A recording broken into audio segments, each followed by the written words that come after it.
Bom dia, boa tarde, boa noite, né?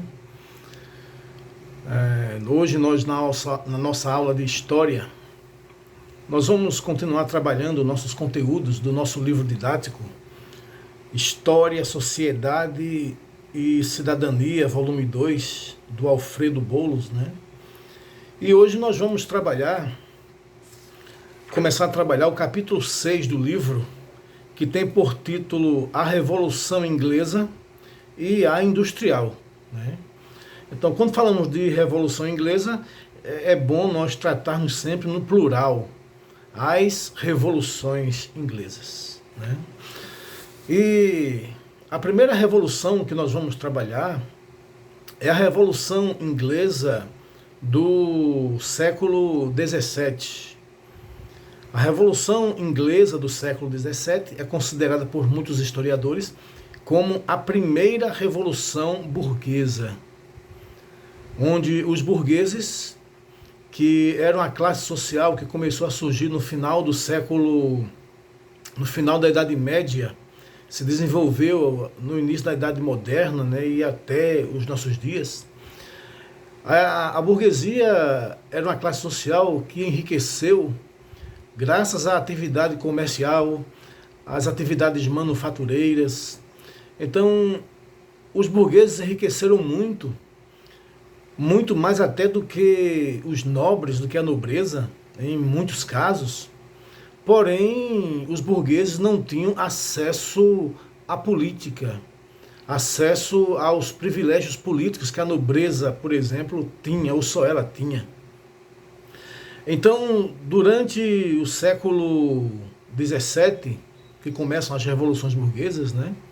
Século XVI e XVII por diante, então essa classe social, a burguesia, ela vai lutar para acabar com todos os impedimentos, com todos os entraves e obstáculos que estão entre ela, a burguesia, e o poder político. E no século XVI, especificamente no século XVI, a Inglaterra ela era governada por uma monarquia absolutista.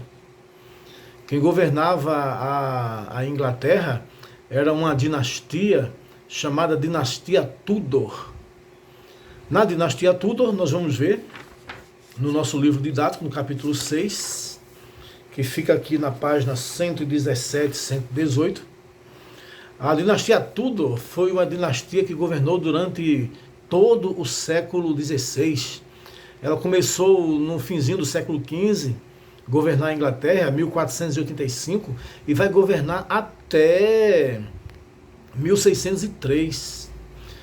Os dois principais monarcas desse período, dos Tudor, da dinastia Tudor, foi Henrique VIII e depois a sua filha, né? Depois de alguns anos, sua filha, a rainha Elizabeth I. Né? Então, no nosso livro didático, o primeiro tópico que nós podemos ver na página 118, nessa edição do livro que eu tenho, o primeiro tópico é o processo revolucionário inglês. Então, dentro desse tópico, o processo revolucionário inglês, nós vamos ver que o governo da dinastia Tudor promoveu certo desenvolvimento econômico na Inglaterra, né? Nós vimos aqui no livro, né, que diz assim: durante a dinastia Tudor, a política mercantilista de monarcas poderosos como Henrique VIII e Elizabeth I ajudou a Inglaterra a se transformar em uma grande potência econômica, né? Então, já no século XVI, a Inglaterra era uma poderosa, se transformou, né, com esses monarcas, uma poderosa potência, uma potência econômica na Europa e no mundo, né? Na época, durante o governo Tudor, na época,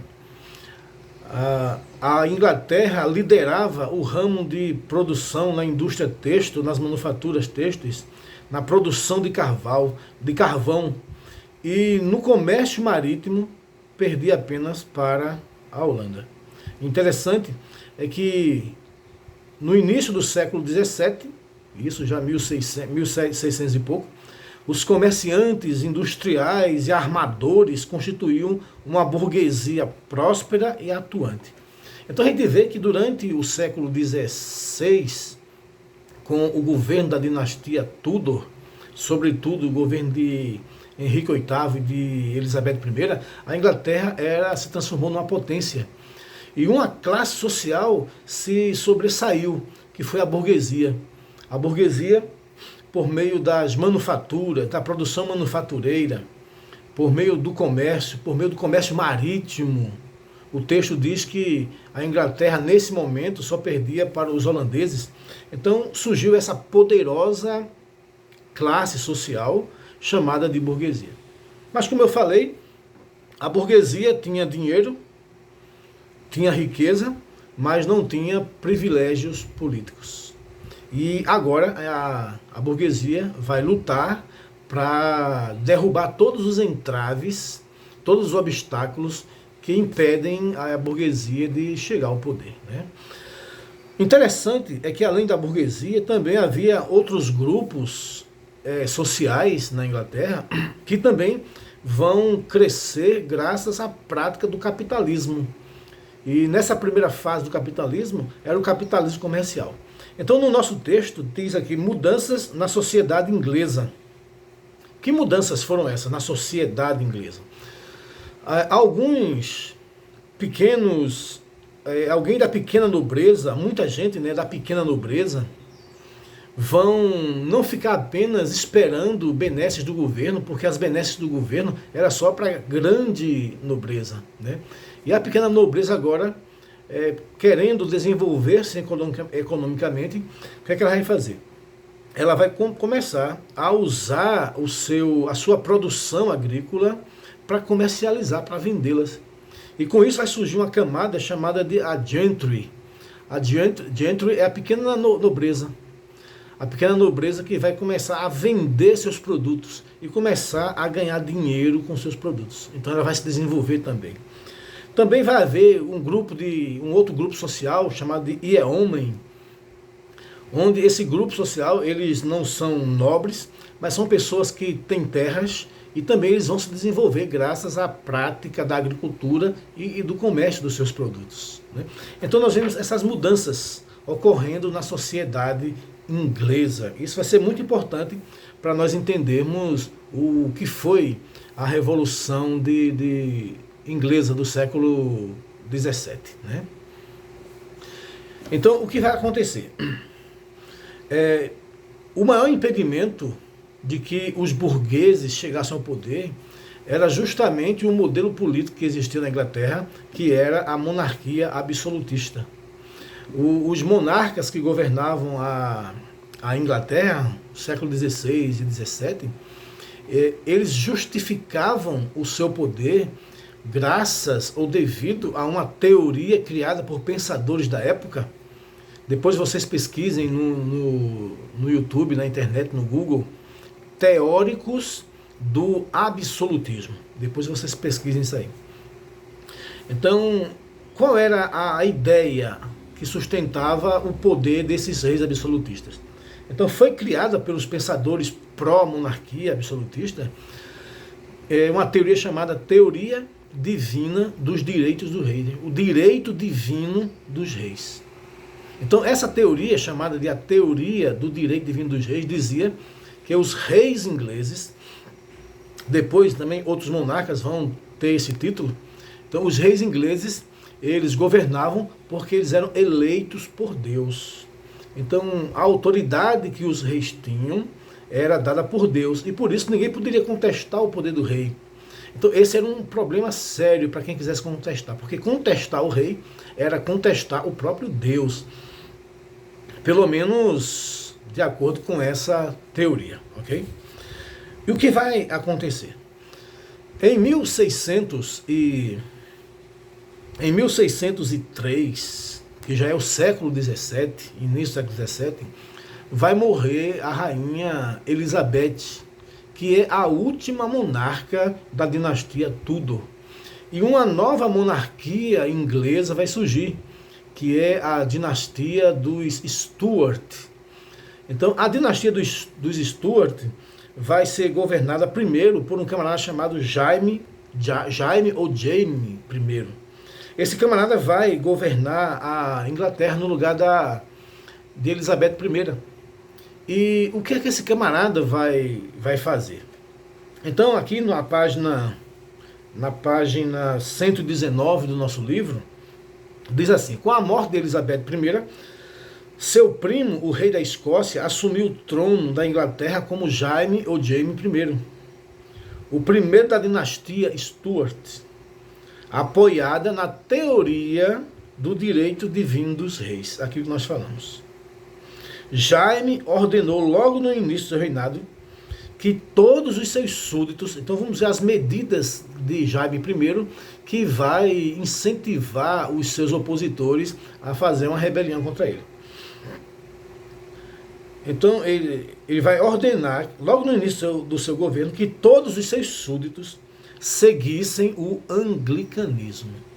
A religião oficial da Inglaterra era o anglicanismo, criada pelo rei Henrique VIII. Mas havia muitos católicos na Inglaterra. Então todo mundo teria que se converter ao anglicanismo. E isso vai trazer problemas sérios na Inglaterra, né?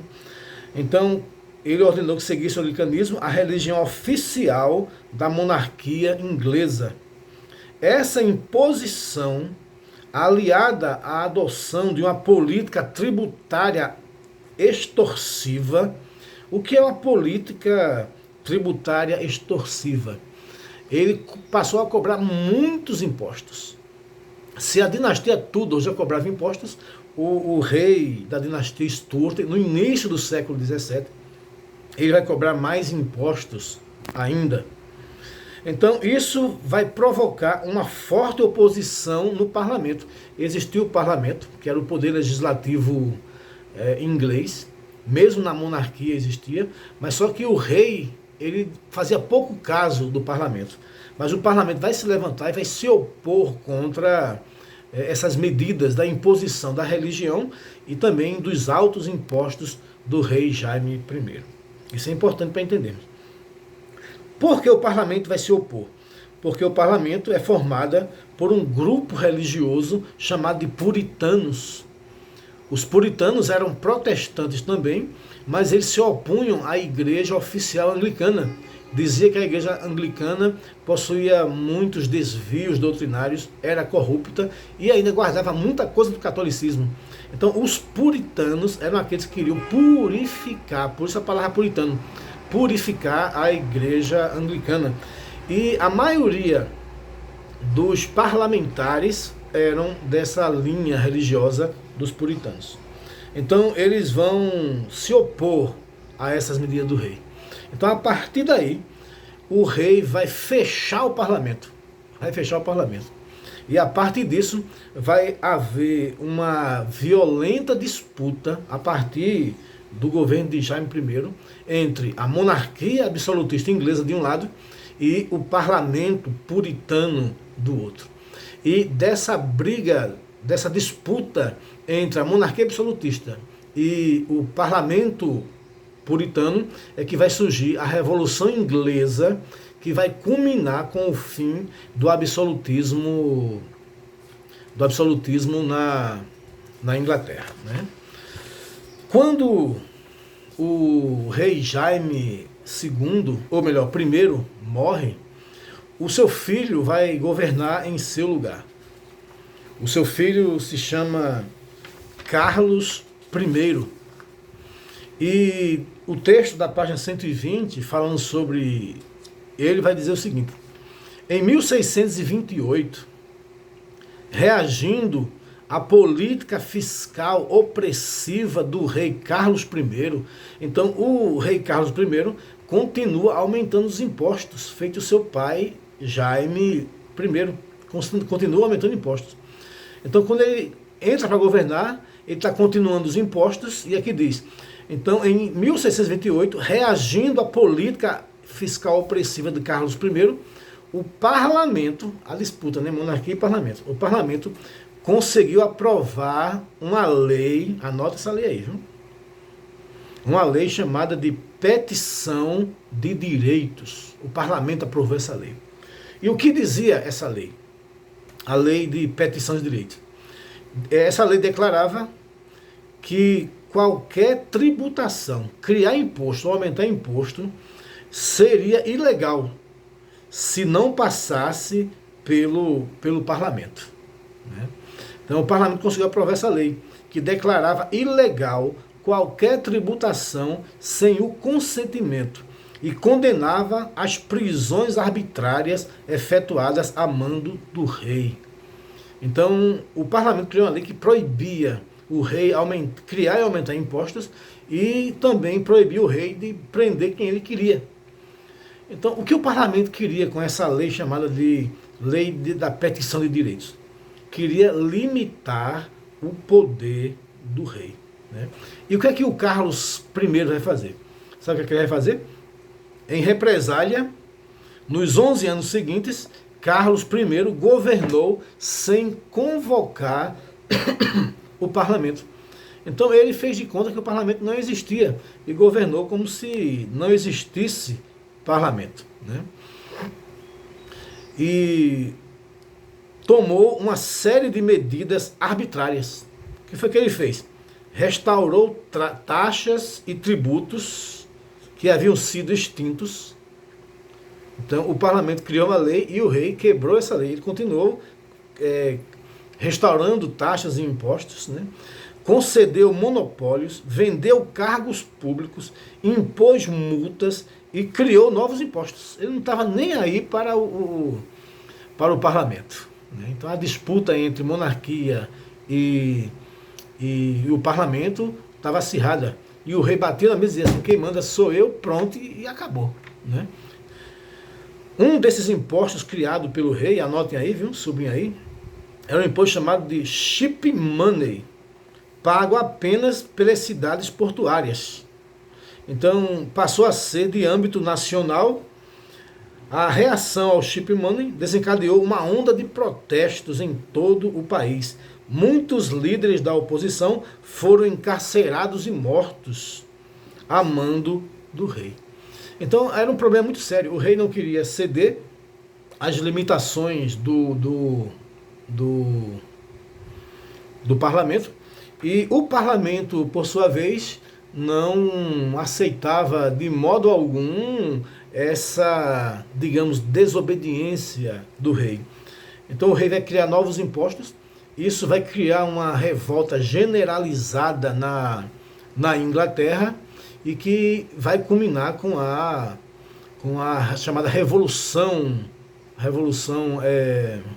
Inglesa do século XVII.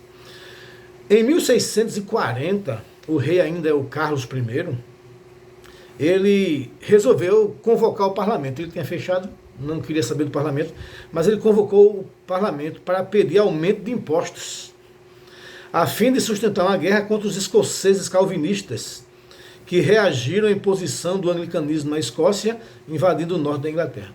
Então, quando o rei queria bajular o parlamento, ou precisava do parlamento, ele convocava. Mas quando ele queria fazer as leis do seu jeito, da sua maneira, ele nem queria saber do parlamento. Né? Então, o que foi que o parlamento vai fazer? O parlamento, ele vai se reunir, aproveitando da situação de urgência, anulou os impostos solicitados pelo rei e aprovou um ato que impedia a dissolução do parlamento, sem a aprovação dos parlamentares. Mais uma vez, o parlamento querendo limitar o poder do rei. Sentindo sua autoridade ameaçada, Carlos I passou a ofensiva. O que foi que ele fez com os parlamentares e com o parlamento?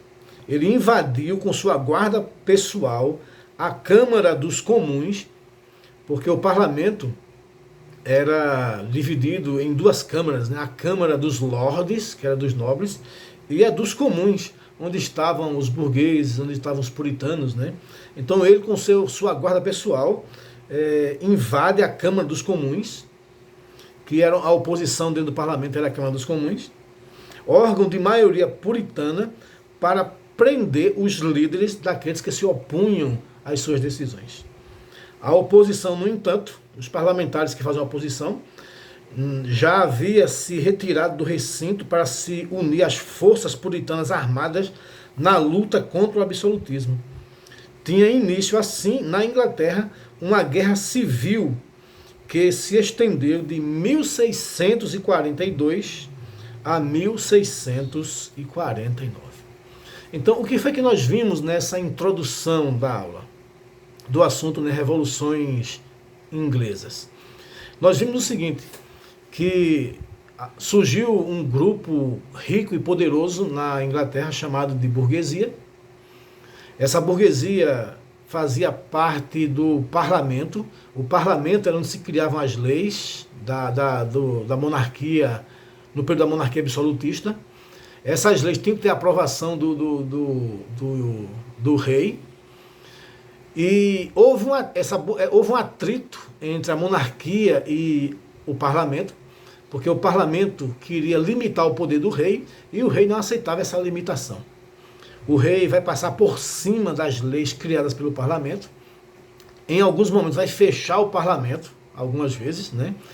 E o parlamento vai insistir em voltar, em aprovar leis, em submeter o rei às leis do parlamento. Isso vai gerar uma revolta em toda a Inglaterra. O povo vai sair para a rua armado, né, para protestar contra o rei. E isso vai dar início à chamada Revolução Inglesa, né, do século XVII. Então, a Revolução Inglesa do século XVII, ela é dividida em 4 momentos. Quais são os 4 momentos? Primeiro momento é a Guerra Civil, ou a Revolução Puritana. Então, a primeira fase da Revolução Inglesa, né, do século XVII é essa. É chamada de Revolução Puritana, porque foram os puritanos do parlamento, da Câmara dos Comuns, que vão liderar esse movimento de oposição ao rei. O segundo momento da Revolução é a República de Cromwell. O terceiro momento é a restauração da monarquia. E o quarto momento é a Revolução Gloriosa. Só que esses 4 momentos nós vamos tratar na nossa próxima aula, ok? Por enquanto fica só essa introdução. Valeu!